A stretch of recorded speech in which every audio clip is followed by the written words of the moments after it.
Nada, muchísimas gracias, Ana, muchísimas gracias a la Sociedad Española de Antropología y Tradiciones Populares, ¿no?, por brindarme esta oportunidad y sobre todo también poder hablar de un tema que me fascina, que me encandila, que siempre mola tocar, ¿no?, como es esa figura, ¿no?, que encontramos, yo diría que en el folclore de toda Europa, es uno de los grandes personajes, uno de los grandes protagonistas de leyenda que podemos tener, ¿no?, esa figura del golem que tanto ha dado a la cultura popular.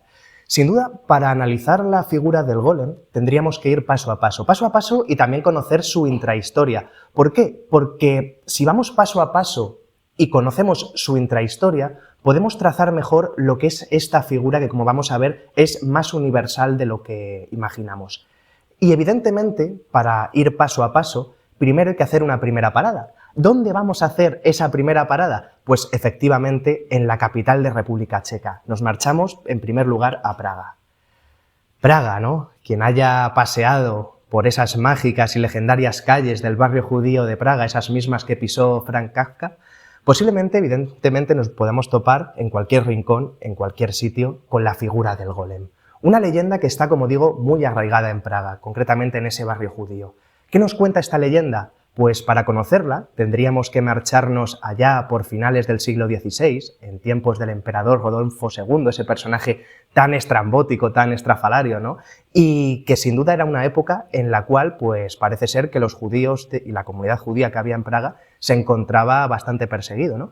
Entonces, en ese momento, el majaral de Praga, el líder espiritual de los judíos que había allí, ese Rabí Lou, para combatir esa persecución, según cuenta la leyenda, que estaban sufriendo los judíos de Praga, él crea una figura de barro, ¿vale?, y acudiendo a los arcanos secretos del judaísmo, esos que solo unos pocos conocen, insufla vida a esa mole de barro que ha construido. ¿Cómo le insufla vida? ¿Cómo le da vida? Poniéndole una palabra sagrada, una palabra prohibida, lo que los judíos llaman el emet. Y este personaje, el golem que además significa en hebreo algo así como atontado, como tonto, o sea, es el momento en el cual pues, esta figura cobra vida y empieza a pulular, empieza a merodear, intentando defender a todos los judíos de Praga. Evidentemente, cuando juegas a ser dioses, las cosas se te van de las manos, y en este caso es lo que ocurre. El golem empieza a hacer todo tipo de tropelías, todo tipo de vericuetos en lo que es Praga, y a este rabino Lou no le queda otra que desactivarlo. ¿Cómo lo va a desactivar? Pues de ese emet, de esa palabra sagrada, de esa palabra prohibida que él mismo le escribe en el cuerpo, le quita una letra y de repente el golem deja de funcionar, ¿no? Claro, es una leyenda muy extendida en lo que es todo Praga, pero, por ejemplo, hay enclaves que nos la recuerdan. Por ejemplo, la leyenda cuenta que en la sinagoga Vieja Nueva que encontramos en Praga estaría escondido en la zona de la bohardilla, en la zona del ático, los restos de ese golem, y por esas escaleras que vemos descendería, volvería a la vida en el momento en el cual los judíos de Praga estuvieran en peligro, ¿no? Es una historia muy curiosa que, por ejemplo, también la hace universal a principios del siglo XX, gracias a su novela El golem, Gustav Meyrink, ¿no? Pero sin duda tenemos esas escaleras de la sinagoga Vieja Nueva, aparte que un montón de souvenirs y un montón de reminiscencias y de recuerdos que encontramos del golem, y sobre todo también, por ejemplo, podemos hablar de esa tumba que existe en el antiguo cementerio judío de Praga, ¿no?, del rabino Lou, que cualquiera puede ver. Sin duda son las dos referencias que podemos encontrar de esta figura en Praga. Lo que pasa que podemos hablar de más cosas. Más cosas como, por ejemplo, que esto es un detalle muy a tener en cuenta, la primera vez que se menciona al golem como tal, por escrito, es en 1834, en un libro en alemán, Der Jüdische Gil-Blas, ¿no?, escrito por un judío converso de Praga que se llama Senigmann Kohn, ¿no?, un personaje que es muy curioso. Y aquí es, por ejemplo, la primera vez que se escribe la historia, ¿no?, que nos habla sobre este golem. Además es súper curioso lo que cuenta, porque cuenta como anécdotas y leyendas que, contadas como lo hace, parece que han ocurrido. Por ejemplo, él relata en este libro, en el Der Jüdische Gil-Blas, algo así como que cuando se estaba recitando en la sinagoga Vieja Nueva el Salmo 92, de repente lo que es la sinagoga empieza como a balancearse, y es que era el golem que desde dentro estaba balanceándolo. Por ejemplo, también cuenta que desde ese momento, en su propia época, en 1834, este personaje asegura que cada vez que ese Salmo 90 y pico se leía en este lugar, se guardaba eran 15 minutos de silencio, ¿vale?, en conmemoración de este hecho. Pero no solo eso, sino que en este libro también lo que se menciona es algo muy curioso, y es que al golem le acusan de crear una epidemia que solo afectaba a los niños del barrio judío, y esos niños, cuando eran enterrados en ese cementerio antiguo de Praga, volvían a la vida, eran como no muertos niños, y esta epidemia de no muertos niños se la atribuían al golem, ¿no? Y esto serían unas de las consecuencias, uno de los estragos que haría que luego el rabino Loew, de alguna manera, lo desactivara, ¿no? Y claro, no sé si os habéis dado cuenta, pero Gil Blas suena muy español, ¿no? Bueno, es que realmente es un personaje de la picaresca española, o sea, es la conexión española, que luego vamos a hablar de ella largo y tendido porque tiene mucha miga, efectivamente, pero sí, o sea, aquí Gil Blas de Santillana, como se llama el personaje, aquí en España no es muy conocido, pero sí que dentro de la literatura europea es un personaje muy recurrente y también al que se acude mucho, ¿no? ¿Pero por qué cuento esto? Porque este es el inicio como tal por escrito, la primera vez que se menciona a ese golem de Praga. No quiere decir que la historia no se transmitiera de forma oral, pero claro, ¿de dónde puede venir la figura del golem? ¿Dónde puede estar su sustrato? ¿Dónde puede estar su raíz? Pues posiblemente lo encontremos en un mitema. ¿Qué es un mitema? Un mitema, para explicarlo con pocas palabras, son esos elementos, ¿vale?, que componen un mito. Es decir, un mito está compuesto de varios mitemas, podríamos decir algo así como arquetipos, ¿no? Y sin duda, este golem bebe directamente de un mitema que no deja de ser el del hombre de arcilla. Ese hombre de arcilla o esa humanidad que se ha creado a base de barro, ¿no? Es un mitema que vemos repetido una y otra vez. Y además puede tener su explicación. ¿Dónde puede estar su arraigo? Pues posiblemente en la importancia que ha tenido desde tiempos inmemoriales, desde los albores de la humanidad, la figura o el oficio de la alfarería, ¿no? Que posiblemente sí que sea el primer oficio del mundo, no el que estáis imaginando. Pero, claro, es un mitema que además no lo encontramos solo en lo que es la figura del golem de Praga. Lo encontramos, por ejemplo, el hombre de arcilla, cómo crea Dios a Adán en el Génesis, a base del barro, ¿no? Luego, por ejemplo, si acudimos a antiguas civilizaciones, si leemos la epopeya de Gilgamesh, ahí se nos menciona a la diosa Aruru, que habría creado a la humanidad a base de arcilla. O, por ejemplo, si acudimos también al antiguo Egipto, nos encontramos a Kenum, que habría creado a la humanidad a través de ese barro que habría en el río Nilo. Pero es que, por ejemplo, si nos marchamos a Oriente, Ganesa, esa diosa elefante, ¿no?, de la tradición hindú, pues la historia nos cuenta que su madre Parvati la crea en una mezcla de sangre y barro. Pero es que si seguimos en China, las antiguas creencias chinas nos hablan de Nugua, que habría creado a sus propios adoradores de eso, de arcilla. Y luego, bueno, si ya nos retrotraemos a Mesoamérica y nos vamos a Polinesia, nos vamos a dar cuenta de que efectivamente no solo se concentra la historia en Praga, sino que estamos ante un mitema universal, ese hombre de arcilla que lo podemos encontrar, como vemos, en muchas historias y en muchos mitos.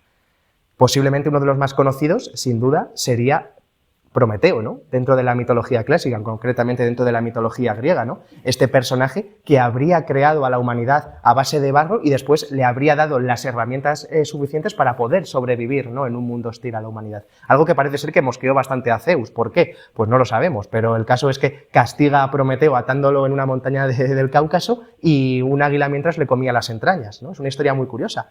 Pero también es curioso, por ejemplo, una leyenda que muy poca gente conoce, que se ha ido perdiendo con el paso del tiempo, pero que estaba ahí, y que nos lleva a la antigua ciudad de Panopeo. Panopeo era una antigua urbe que se encontraba en Grecia central, muy cerca, por cierto, de ese oráculo de Delfos, donde, según nos cuenta Pausianas, este historiador, este cronista griego, parece ser que en esta ciudad de Panopeo existía una estructura circular, ¿vale?, hecha como de barro, de arcilla sin cocer, y en medio de esa estructura de arcilla o barro sin cocer habría una estatua de Prometeo. Y es que, según Pausianas, es en ese mismo lugar donde Prometeo habría creado nada más y nada menos que a la humanidad. Y esa estructura de barro sin cocer sería nada más y nada menos que la arcilla o el barro que le sobró para crear a la humanidad. Y también cuenta cosas curiosas, como que, por ejemplo, las personas que fueran allí olían a carne humana. O sea, es algo muy llamativo. ¿Qué pasa? Qué lástima que Panopeo ya no existe, porque primero Jerjes con los persas la destrozaron y luego los romanos ya sí que la abandonaron y se olvidaron de ella. Esto en cuanto a la mitología griega, pero es que si vamos a la mitología nórdica, aquí nos podemos encontrar, salvando las distancias, evidentemente, un golem dentro de la mitología nórdica, ¿no?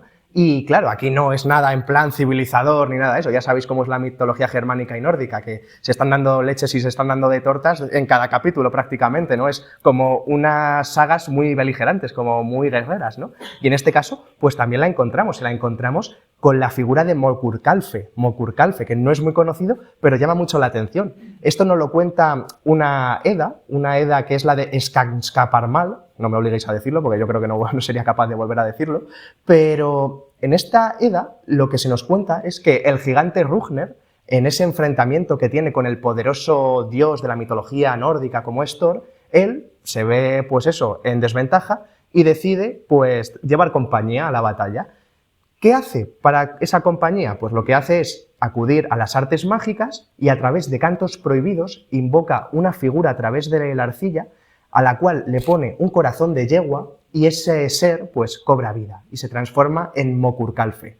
¿Qué pasa? Que este gigante Rugner que ha creado a Mokurkalfe no cae en la cuenta de que Thor también iba a llevar ayuda a ese combate. ¿Quién es el que lleva de esa ayuda? Pues a su fiel sirviente. ¿Quién es su fiel sirviente? Tialbe. Entonces, la leyenda lo cuenta literal. Parece ser que Mokurkalfe, cuando ve a Tialbe, se orina encima. Y después, lo que hace este Tialbe es atacar a Mokurkalfe con una flecha, le atraviesa y muere. Con lo cual, este golem de la mitología nórdica no duraría mucho. Pero bueno, es una historia muy, muy llamativa. Como también es llamativa la que nos encontramos en Rusia. Esta es una historia muy, muy curiosa y que también nos da a entender que no solo en las mitologías encontramos ese mitema, ese arquetipo, ¿no?, del hombre de arcilla, sino que también en los cuentos populares, también en los folclores locales, también aparece. Es decir, que es algo muy universal. Y, por ejemplo, en Rusia, los Lubok, para que os hagáis una idea, es la literatura popular de Rusia, es increíble, o sea, si os interesa el tema de la literatura popular, os invito a buscarlo en internet porque es totalmente alucinante.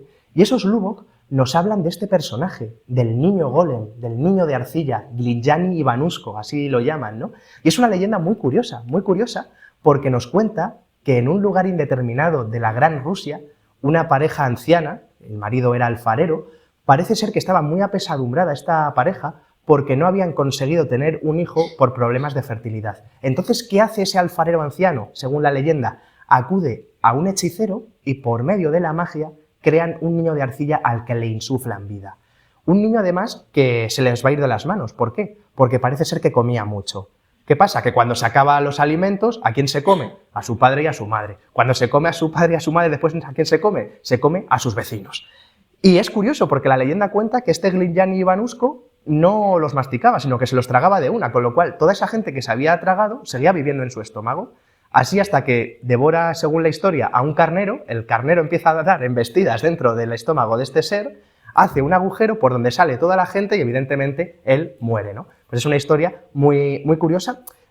No es muy conocida, pero por ejemplo a principios del siglo XX era un tema muy recurrente dentro de los autores. Por ejemplo, Alexei Tolstoy, el primo del famoso León Tolstoy, en 1923 lo incluye dentro de su producción literaria. O sea, es una historia muy curiosa y que también, de alguna manera, nos lleva a esa moraleja, ¿no? Esa moraleja que nos dice que no juguemos a ser dioses porque a veces puede salirnos mal, ¿no?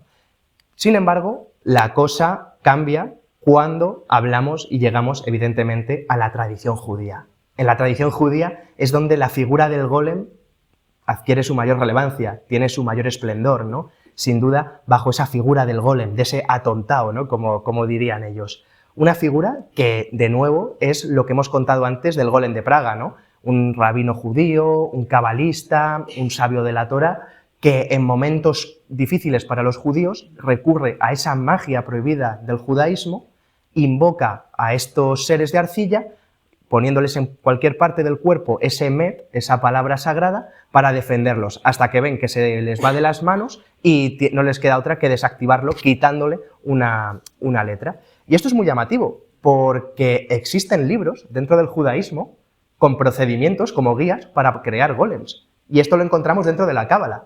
O sea, seguro que los más avezados y los que más le interesa el tema cabalístico y tal, seguro que conocen el Zohar, ¿no? Ese libro sagrado dentro de la Cábala, que, bueno, además es típicamente español, se escribió aquí como tal. Pero siempre que conocemos el Zohar, no conocemos el Sefer Yetzirah, El Sefer Yetzirah es como el brazo ejecutor de ese Zohar, ¿vale? O sea, no se puede entender uno sin el otro. Y en ese Sefer Yetzirah se nos hace como una especie de decálogo, ¿vale? Como unas normas para crear un golem. Y cualquiera puede hacerlo. De hecho, hace poco el Sefer Yetzirah lo vi en el Museo Judío de Toledo, o sea, que no es un arcano así que nadie puede conseguir. O sea, ya saben, si hay alguien en la sala que sabe de esoterismo judío, de cábala, y consigue este Sefer Yetzirah, nos invoca aquí un golem en menor de nada. Pero bueno, eso sí, si alguien lo invoca, que sepa que no sería el primero. No sería el primero porque dentro de la tradición judía y del folclore judío, más allá de lo que es la figura del golem de Praga, encontramos más leyendas sobre creaciones de golems por parte de rabinos. Por ejemplo, en el Talmud de Babilonia, que es un libro eminentemente para las leyes judías, se nos menciona que había en un apartado un golem que se hacía pasar por hombre, hasta que un rabino, que se llamaba Cira, le pilla y dice, oye, tú no eres hombre, tú eres un golem. Entonces le conmina, esto lo dice literalmente el texto del Talmud de Babilonia, le conmina a volver a la tierra porque a fin de cuentas es de lo que está hecho. Pero, por ejemplo, si acudimos a los textos de un rabino del siglo XVII que se llama Yosef de Candia, este personaje nos habla de otro rabino askenazí, ya sabéis que están los sefardís y luego por Europa están los judíos askenazís, pues nos habla de un rabino askenazí que se llama Ben Nabirul, que parece ser que el hombre no se comía un colín y lo que hace es, pues bueno, creó un golem femenino. Evidentemente, todo el mundo se le echa encima y a este personaje no le queda otra que desactivarlo. ¿Cómo lo desactiva? Pues como hemos comentado, quitándole una de esas letras del Emet, de la palabra sagrada, de la palabra prohibida, que solo unos pocos judíos tienen acceso a ella. Pero ya llegados a este punto, aquí es una historia muy poco conocida, pero que me gustaba recalcarla, ¿no? Me gustaría recalcarla, porque claro, todos conocemos la historia del golem de Praga. Quien vaya a Praga va a conocer la leyenda que hemos contado antes. Pero, ¿y si hubieron dos golems dentro de la historia de Praga? Es una pregunta muy llamativa y es una pregunta con sustento. ¿Por qué? Bueno, habría que viajar a principios del siglo XV y finales del siglo XIV, ¿vale? Concretamente a los tiempos de Venceslao IV, emperador, rey de romanos, y en esa época había por Praga también un sabio judío que se llamaba Avigdor Kara, un sabio judío que además tenía mucha confianza con la corte, incluso decían que era la mano derecha de este Venceslao, incluso parece ser que casi consigue incluso convertirlo al judaísmo. O por ejemplo, un personaje que es muy importante dentro de la historia de la República Checa como es Jan Hus, el de las revueltas husitas, etc. Este personaje se inspira en Avigdor Kara, ¿no? ¿Por qué? Porque era una persona muy elocuente, era una persona que parece ser que en conocimiento sobrepasaba a cualquiera en su época. ¿Qué pasa? Que también era cabalista. ¿Qué pasa? Que también tenía dentro de sí ese Sefer Yetzirah con el cual poder invocar a esos humanoides, ¿no? de arcilla. Y esto nos lo cuenta concretamente otro rabino, que se llama Tia Weil, del siglo XVIII, que nos cuenta que Avigdor Kara, dentro de ese saber de la cábala que tenía, él concretamente en 1389, que es concretamente un año en el cual ocurre un pogromo, una persecución bastante alucinante y bastante fuerte contra los judíos de Praga, pues para defenderlos, este personaje, Avigdor Kara, lo que hace es invocar a un golem para poder defenderlos. Claro, esta historia no ha trascendido mucho, pero nos hace hacernos dos preguntas. Uno, ¿hubo dos golems en la historia de Praga? No lo sabemos. ¿O solo hubo uno y la historia del rabino Lou pudo estar inspirada en esta historia de Avigdor Kara? No lo sabemos. Lo único que sabemos es que, por ejemplo, hasta hace relativamente poco, en ese antiguo cementerio judío de Praga, que quien vaya a la ciudad checa tiene que verlo sí o sí, hasta hace poco se encontraba la tumba de Avigdor Kara, que por cierto era la tumba más antigua de todo el cementerio, solo que ahora creo que se encuentra, si no recuerdo mal, en la sinagoga Meisel, que bueno, es como un museo en el cual encontramos muchos objetos y muchos recuerdos de lo que era el pasado judío de Praga, ¿no? Y lo tienen pues allí por motivos de conservación, pero bueno, para que sepamos que es una historia que puede cambiar y que puede suponer un rompecabezas dentro de lo que es esa leyenda del golem de Praga. Claro, hay que tener en cuenta un detalle, que a día de hoy nos imaginamos que lo que es la tradición judía se concentra únicamente en lo que es Israel, pero no, hay que tener en cuenta que hasta hace relativamente poco, concretamente antes de la Segunda Guerra Mundial, los judíos se encontraban prácticamente por toda Europa, o sea, y eso era una realidad histórica.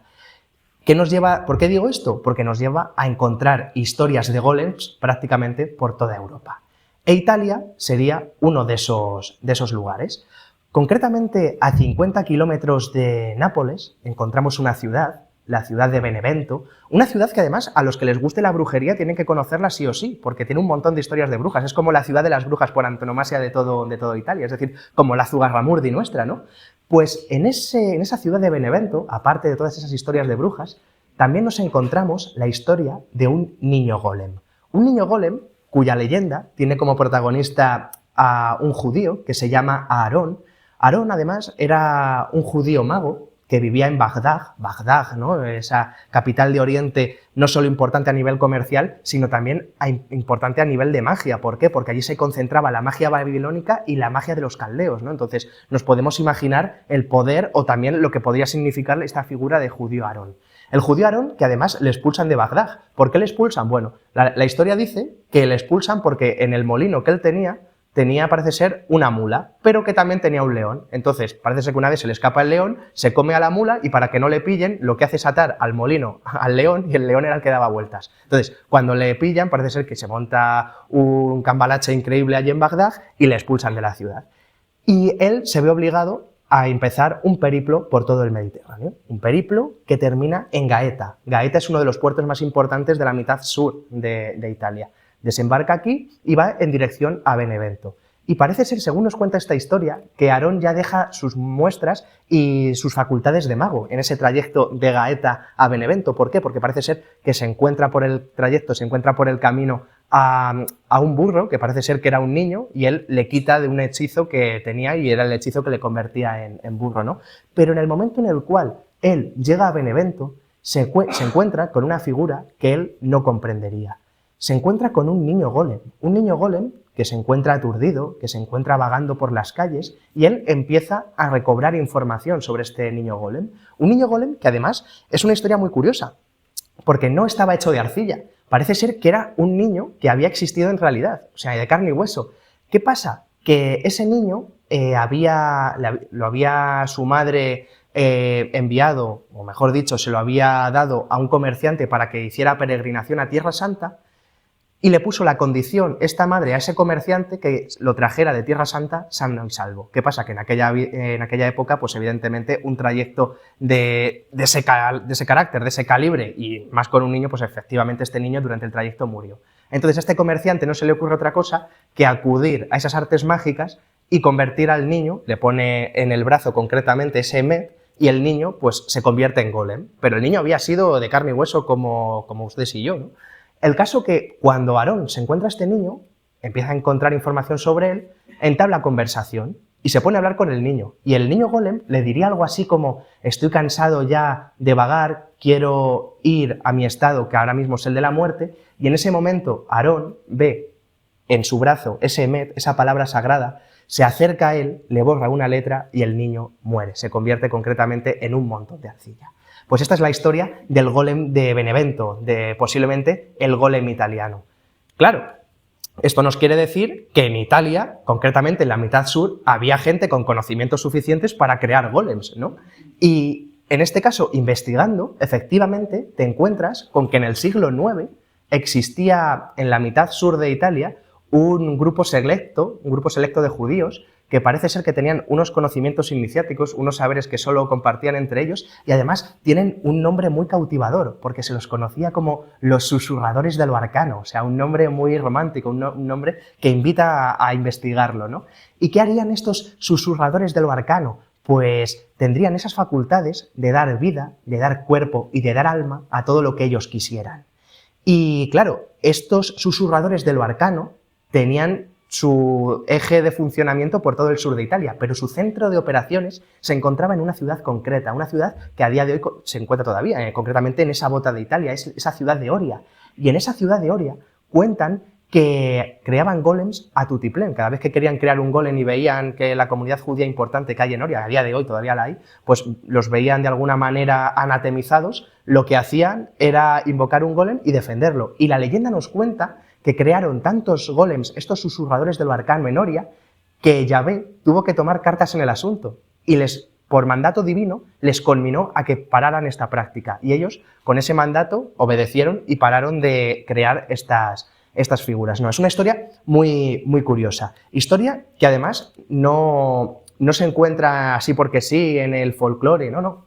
Se encuentra concretamente en un rollo, en un manuscrito, tanto la historia del golem niño de Benevento como la historia esta de los susurradores del arcano de Oria, se encuentra en un manuscrito, el rollo Ajimad, del siglo XI, escrito por un rabino sabio de Capua, que es una ciudad que se encuentra en la campaña italiana, que se llamaba Ajimad ben Pantiel. Y bueno, este libro es muy llamativo en tanto en cuanto lo que nos cuenta es la historia y el día a día que tenían las comunidades judías en la Alta Edad Media de Italia. Y además que es un libro que los historiadores le dan toda credibilidad. ¿Por qué? Porque aparte de contar todas estas historias, también recurre mucho a lo que es el folclore, a lo que son las tradiciones locales, a las supersticiones. De hecho, es muy curioso porque, aparte de todas estas historias del golem de Benevento y de esos susurradores del arcano de Oria, nos cuenta que, por ejemplo, en Oria existía una Selrim. Una Selrim, para que nos hagamos una idea, es una bruja vampiro del folclore italiano y albanés que atormentaba a estos vecinos. O sea, es un libro muy llamativo. ¿Pero por qué cuento esto? Porque tiene su conexión española. Su conexión española en tanto en cuanto el único manuscrito original que se conserva se encuentra en algún lugar de la Catedral de Toledo, en la Catedral Primada, ya sabéis, Toledo, ¿no? Esa ciudad por antonomasia de la magia, de la cábala, ¿cómo no podría estar vinculado, ¿no?, con este tipo de historias? Pero es que esa España mágica que tanto nos gusta, tanto nos fascina y tanto nos sirve como motor para buscar historias, ¿cómo no?, también tiene esas historias y esas leyendas sobre gólems. Historias de gólems que en este caso nos hace hablar sobre una figura muy llamativa, que era conocida como el admirable, ¿no?, Ibn Ezra. Ibn Ezra era un judío andalusí que nació en 1092 en Tudela, en lo que hoy es Navarra, y era un personaje muy admirado en tanto en cuanto era conocedor de muchas tradiciones antiguas y era un gran experto no solo en leyes judías, sino también en lo que era toda la tradición que tenía esta religión. Y este personaje, lo que se nos cuenta es que era un gran exégeta, pero también era un gran cabalista. Y como gran cabalista, conocía la figura del golem. De hecho, en un comentario que él hace en un comentario sobre el libro de los Salmos, él menciona la figura del golem. Dice que la figura del golem es algo así como que tiene cuerpo pero que no tiene alma. Y al no tener alma, funciona por impulsos, por práctica mnemotecnia, ¿no? Entonces, es una historia muy curiosa. Pero, sobre todo, en esa época, estamos hablando de finales del siglo XI, principios del siglo XII, este personaje, bueno, se contaban muchas historias sobre él, pero había un libro de creación que se atribuía falsamente a Sadia Gaón. Sadia Gaón, bueno, era otro sabio judío que es imposible que pudiera haber conocido a Ibn Ezra porque él era anterior, ¿no? Pero en este libro se cuenta que el propio Ibn Ezra, este tudelano, había creado nada más y nada menos que un golem y habría alguien delante y le habría dicho, mira, esto nos lo da Yahvé por conocer las palabras sagradas. Claro, a mí esto me invita a hacerme dos preguntas. Una, ¿hubo un golem creado aquí en España y que estuvo en lo que es la península ibérica haciendo de las suyas? ¿O de no haberlo hecho aquí, un tudelano, un peninsular, hubiera creado un golem? Bueno, no lo sabemos. Hay que tener en cuenta que Ibn Ezra, sí, él era de Tudela, pero por ejemplo no sabemos dónde la pudo crear. ¿Por qué? Porque él estuvo en Lucena, él estuvo en Toledo, él estuvo en Córdoba, él la infancia la pasa en el norte de África y luego con 43 años él se marcha a recorrer Europa porque los almohades han invadido la península, ¿no? Pero bueno, es bonito pensar, ¿no?, que si no se pudo crear aquí ese golem, por lo menos un paisano pues pudo crear uno de estos objetos. Pero no fue uno de estos seres, perdón, pero no fue el único. ¿Por qué? Porque antes de Ibn Ezra, un malagueño pudo adelantarse. Estamos hablando de Salomón ibn Gabirol, más conocido como Abicebrón. Nos situamos también en principios del siglo XI. Una historia muy llamativa, porque además Abicebrón es un personaje que dentro del judaísmo es muy importante. De hecho, dentro de Tel Aviv, una de las avenidas más importantes lleva su nombre, con lo cual era un poeta muy conocido, pero también, como no, un cabalista que dominaba ese Sefer Yetzirah, esos procedimientos para crear un golem a la perfección, ¿no?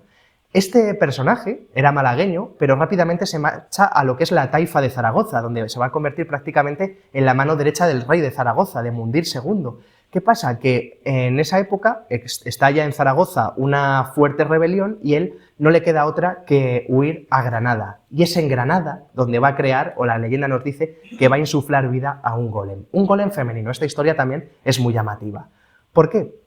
Porque cuando llega a Granada, a Vicebrón, Yves Gabirol, lo que le pasa es que de repente tiene una grave enfermedad en la pierna, una grave enfermedad en la pierna que lo imposibilita. Y claro, él en Granada no conoce a nadie, así que todo el mundo pasa de él. Entonces, como pasa de él, se tiene que buscar las habichuelas. ¿Y qué hace? Bueno, pues recurre a esos arcanos secretos del judaísmo e invoca a un golem femenino. Un golem femenino que, bueno, aparte de hacerle de sirvienta, le acompañaba en sus paseos y le acompañaba en sus quehaceres. Y la leyenda nos cuenta que la sacaba a pasear por Granada, ¿vale? Llena de ropajes, llena de vestimentas, con todo el rostro tapado, etcétera, para que la gente no lo descubriera. ¿Qué pasa? Que los granadinos de la época no eran tontos y se hacían preguntas. O sea, evidentemente decían, ¿quién es esa mujer que no habla?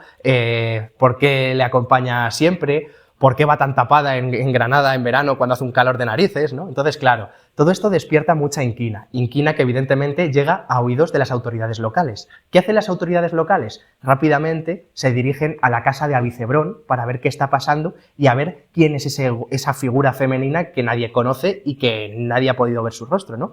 Entonces, en el momento en el cual las autoridades locales de Granada se presentan, se personan dentro de lo que es la puerta o el alféizar de lo que es la casa de este señor, lo que se encuentran, lo encuentran explicación. ¿Qué se encuentran en la entrada? Un montón de arcilla, ¿vale? Y encima esos ropajes que habían visto que llevaba esa figura femenina misteriosa. Efectivamente, Yves Gabirol, a Vicebrón, había conseguido la información, no sabemos cómo, de que estaban yendo a su casa y se dio cuenta de que era el momento clave para desactivar ese golem femenino que él tenía. Pero ya digo, este personaje es muy interesante y si alguien quiere ahondar en esta figura, tienen que ir a Málaga. En Málaga, por ejemplo, encontramos una estatua que lo homenajea y allí todavía se cuenta, ¿no?, esta historia.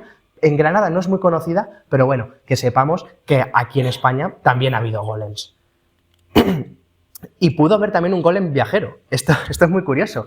Un golem viajero tanto en España como en Francia. Y esto se lo debemos a un personaje del siglo XII, Samuel de Espira. Samuel de Espira, que además pudo ser el primer hasidita, el padre del hasidismo. El hasidismo, para que nos hagamos una idea, era una corriente asceta, una corriente mística dentro del judaísmo que en la Edad Media tuvo mucho arraigo y tuvo mucho impacto en lo que es la Alemania occidental, en la zona de Renania y demás. De hecho, Samuel de Espira era de esa zona, ¿no? Y este personaje era, aparte de un gran sabio dentro del judaísmo, también era un viajero en el cual él iba haciendo pues como prácticamente mítines, como aquel que dice, ¿no?, transmitiendo lo que era su idea del hasidismo. Y dentro de esa historia, la leyenda nos cuenta que él evidentemente iba siempre cargado, llevaba mucho equipaje, llevaba cosas durante sus viajes y necesitaba ayuda al hombre. Entonces, ¿qué hace? Pues de nuevo recurre a ese Sefer Yetzirah, crea un humanoide de arcilla que, bueno, en mi opinión yo creo que era como una especie de Sherpa que le llevaba a todo, ¿no?, como un golem Sherpa. Pero que es curioso porque la leyenda nos cuenta que este personaje podía llevar maletas, podía llevar mochilas, podía llevar todos los cachivaches de este Samuel de Espira, pero en el momento en el cual veía o se cruzaba con un judío que estaba siendo atacado o que estaba siendo de alguna manera hostilizado, parece ser que este golem soltaba lo que llevaba e iba directamente a defenderlo. ¿Qué pasa? Que claro, este personaje, Samuel de Espira, era un viajero en ciernes, era un señor que prácticamente era un nómada de la vida y no sabemos decir en qué lugar pudo crearlo. Pudo crearlo en España, pudo crearlo en Inglaterra, pudo crearlo en Francia, en Europa Central, en cualquier lado. Es un enigma histórico. Pero, sin duda, como vemos, no nos podemos centrar solo en la historia del golem de Praga porque encontramos un montón. Un montón también encontramos en Polonia. Polonia también podemos decir que es el país de los golems por antonomasia. El golem de allí es una figura que, bueno, llama mucho la atención. Concretamente, por ejemplo, podemos hacer la primera parada en el este de Polonia, ¿vale?, en una ciudad que se llama Chelm. Chelm, a día de hoy, tiene 70.000 habitantes, pero en el siglo XVI la cosa era bastante diferente. Y la gente de Chelm, de esta ciudad polaca, sobrevivía a duras penas. Y en Chelm, evidentemente, había una comunidad judía que era liderada por un personaje en concreto que se llamaba Eliyahu de Chelm. Eliyahu de Chelm, que era más conocido como Eliyahu Baal Shem. Baal Shem, para que nos hagamos una idea, es un título que nos dice mucho. ¿Por qué? Porque significa algo así como aquella persona del judaísmo que es capaz de hacer prodigios y de obrar hechos sobrenaturales. ¿Cuál es el hecho sobrenatural que habría creado este personaje, Eliyahu de Chelm, Eliyahu Baal Shem, para ganarse este título? Efectivamente, aparte de hacer todo tipo de milagros y de curaciones y de enfermedades y demás, es, cómo no, crear un golem. Un golem que parece ser que cuando lo crea le incorpora un hacha. Es un golem con un hacha que se paseaba por Chelm y hacía todo tipo de defensas a los judíos cuando eran atacados. Eso, y también ayudarle en su Beit Midrash. Un Beit Midrash, para que nos hagamos una idea, es como el despacho que tiene el rabino para estudiar la Torá él de forma solitaria, ¿no? ¿Qué pasa? Que, pues como en todos estos casos, se le va de las manos, ya os podéis imaginar, un golem con un hacha y libre, pues puede hacer todo tipo de tropelías, y este personaje, este rabino de Chelm, Eliyahu, no le queda otra que desactivarlo de nuevo. Y aquí se quedaría la cosa, pero por ejemplo, autores del siglo XVII y autores del siglo XVIII que han investigado este golem checo, fueron añadiendo detalles de este personaje. Por ejemplo, un detalle muy curioso es que cuenta que Eliyahu de Chelm, una vez que desactiva a ese golem, a partir de ese momento siempre va a tener una herida en la cara, porque parece ser que cuando le va a desactivar, entra en conflicto, entra en un combate, en una lucha con ese golem y, presa de esa lucha, le hace una marca con el hacha en la cara. Y luego hay una leyenda que dice que él mismo, cuando lo desactiva, el propio Eliyahu Baal Shem lo muere. ¿Por qué? Porque cuando lo desactiva el golem, toda esa arcilla cae encima de él, se desploma y al final pues lo acaba matando, ¿no? Pero bueno, es una figura muy, muy conocida y que en Polonia se recuerda mucho. Menos conocida es la historia del golem de Droitzin. Droitzin, para que nos hagamos una idea, es el último pueblo que encontramos en Polonia antes de llegar a Bielorrusia. Y aquí nos encontramos otra historia de un golem. Además, que puede ser el último golem que se ha podido invocar. ¿Por qué? Porque es del siglo XIX esta historia. Una historia que nos cuenta que David el Jaffe, que parece ser que era el rabino de la comunidad judía que había en Droitzin, pues él tenía a su servicio un goy. ¿Qué es un goy? Para que nos entendamos, un goy puede ser un cristiano, puede ser un musulmán, es decir, es un término que utilizan los judíos, es un término más despectivo, que significa algo así como alguien que no profesa nuestra religión, un infiel, vamos. Y este goy, pues no sabemos por qué, pero deja de trabajar para David el Jaffe, para este rabino de Droitzin. Claro, él entonces se tiene que buscar las habichuelas. ¿Cómo se buscan las habichuelas? Pues como estamos viendo que se las buscan todos estos personajes, ¿no? Acudiendo a la magia judía y, como no, creando un golem. Un golem, además, que se dedicaba, aparte de ayudarle en sus quehaceres como rabino, sobre todo a trabajar los sábados. Como sabéis, los sábados es el día sagrado de los judíos y, como tal, ellos no hacen nada. Entonces, ¿quién trabajaba? Trabajaba el golem. De nuevo, se les va de las manos. ¿Cómo se les va de las manos? Pues parece ser que el golem se encargaba de los hornos de Droitzin, los hornos de las casas judías, ¿no? Parece ser que en un sábado estaba él haciendo cosas con el horno, se le va de las manos y crea un incendio y quema prácticamente todo Droitzin. Entonces, en ese momento, David el Jaffe se da cuenta de que a lo mejor no ha sido buena idea crearlo del golem. Y efectivamente, ¿qué hace? Pues desactivarlo, ¿no? Es una historia muy curiosa, todo lo que tiene que ver con este golem, y nos hace una idea también de lo presente, ¿no?, que está esta historia en lo que es el suelo polaco, que, como bien sabéis, es una zona que siempre ha tenido mucha cultura y ha tenido mucha población judía. Como también la ha tenido, por ejemplo, Lituania. En Lituania nos encontramos también una de las historias más apasionantes sobre golems, concretamente en la capital, en Vilna. Y para hablar sobre ese golem tenemos que, primero, ir al siglo XVIII y principios del siglo XIX, y concretamente hablar de un personaje en concreto, Eliyahu ben Solomon ben Zalman. Le vamos a llamar el Gaón de Vilna. El Gaón de Vilna, que además el Gaón, para que nos hagamos una idea, la figura del Gaón es una autoridad por su sabiduría dentro del judaísmo, una persona que controla leyes, que controla el Talmud, que sabe mucho sobre Torah, etc. Entonces es como una especie de gurú espiritual. Y el Gaón de Vilna posiblemente era una de las grandes autoridades dentro del judaísmo en toda Europa, ¿no?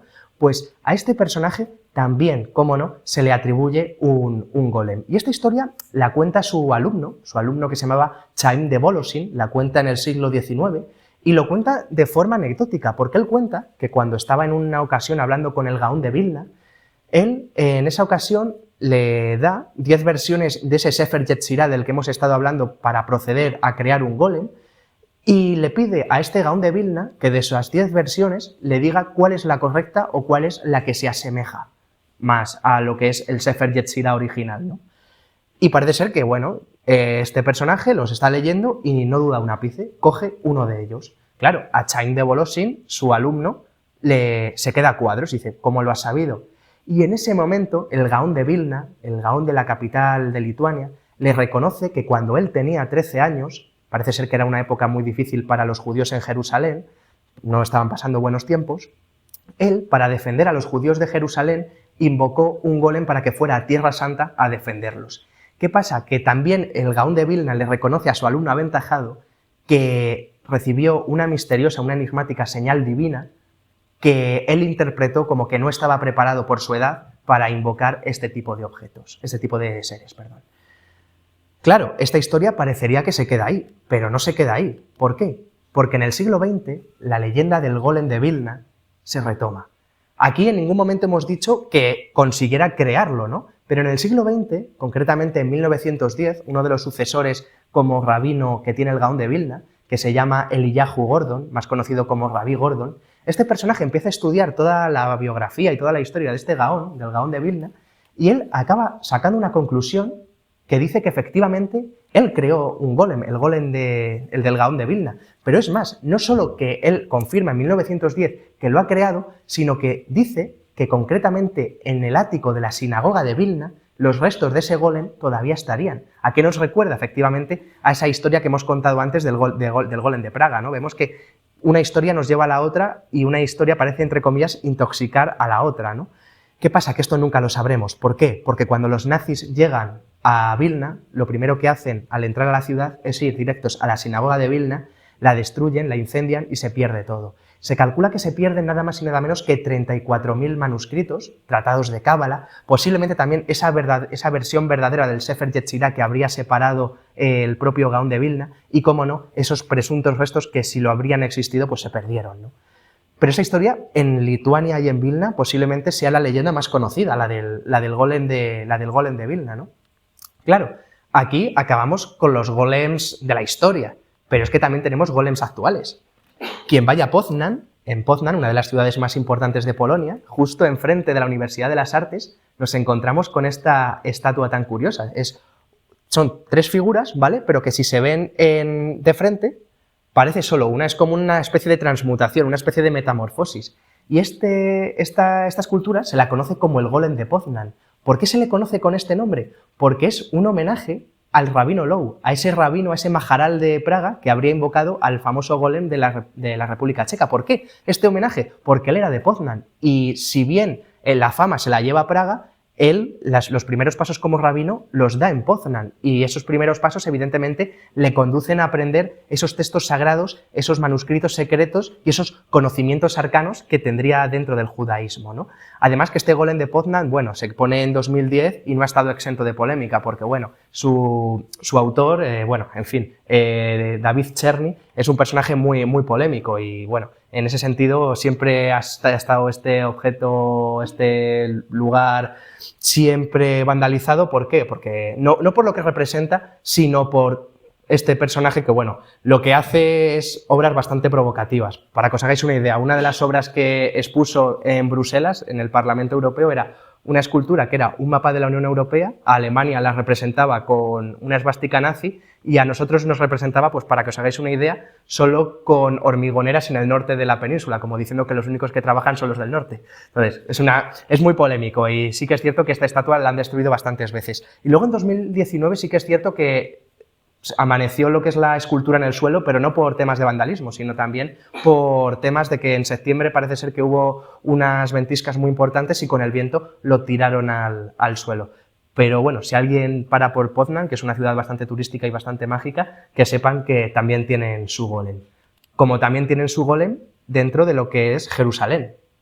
Esta historia a mí me parece súper curiosa. ¿Por qué? Porque a las afueras de Jerusalén, en un barrio, encontramos un parque de niños que lo llaman el Jardín del Monstruo. ¿Y por qué recibe ese nombre? Pues efectivamente por ese tobogán que estamos viendo. Un tobogán que representa a una figura bastante misteriosa y que cuando los niños están tirándose parece que los está escupiendo. Efectivamente lo conocen también como el Jardín del Golem. Esta historia es muy curiosa. ¿Por qué? Porque, bueno, se crea en los años 70, lo crea una artista francesa que se llama Niki de Saint Paul, y también es una historia muy curiosa porque no estuvo exenta de polémica, en tanto en cuanto parece ser que los niños no acudían al parque porque veían esto y se asustaban. Entonces, nadie se quería tirar. Hasta tal punto que las autoridades judías llaman a Niki de Saint Paul y dice, oye, mira, señora, no ha tenido éxito, hágalo de nuevo o cree otra cosa. Y ahí sí que estuvo muy ingeniosa la escultora. ¿Por qué? Porque dijo, no, yo no puedo cambiarlo. ¿Por qué? Porque lo que representa es un golem. El golem es prácticamente la figura por antonomasia de vuestra cultura. Y no solo eso, parece ser que citó a un personaje muy llamativo, un gran especialista, mitólogo y psicólogo como era Bruno Bettelheim. Bruno Bettelheim, que decía algo así como que los miedos aterradores de los niños eran buenos porque conseguían superar los terrores que pudieran tener en el futuro. Bueno, yo no sé cómo, pero todo esto coló, tanto la frase de Bruno Bettelheim como la historia del golem. El caso es que las autoridades judías lo dejaron y ahí sigue. Ese jardín del monstruo, ese jardín del golem que encontramos dentro de Jerusalén, ¿no? Como vemos, sin duda, para terminar, es una figura que, como hemos visto en este recorrido corto pero intenso de la figura del golem, vemos que es algo que se ha convertido prácticamente en universal y que es posiblemente, si tuviéramos que crear un folclore europeo, este personaje podría llevar el estandarte, ¿no? Y si no, bueno, aparte de todas estas leyendas que hemos contado, también solo hay que acudir a la cultura popular o a esas joyas de la literatura. Pues, por ejemplo, sin duda en la famosa historia de Frankenstein, sin duda encontramos algún elemento, ¿no?, de esta historia. Es una historia muy curiosa. O, por ejemplo, cuando acudimos a la psicología, dentro de la psicología encontramos el efecto golem. El efecto golem es básicamente cuando alguien fracasa, básicamente porque se le ha repetido muchas veces que no va a conseguir algo, ¿no? Entonces, es algo que llama mucho la atención, pero sobre todo, detrás de la figura del golem encontramos una moraleja que nos dice que no juguemos a ser dioses. ¿Por qué? Porque si jugamos a ser dioses, por mucho que seamos o nos creamos la maravilla de la creación, siempre algo se nos escapa, siempre hay algo que no controlamos. Y efectivamente, una de esas premisas es que creamos prácticamente a diario monstruos que muchas veces no son de arcilla. Muchas gracias. A vosotros.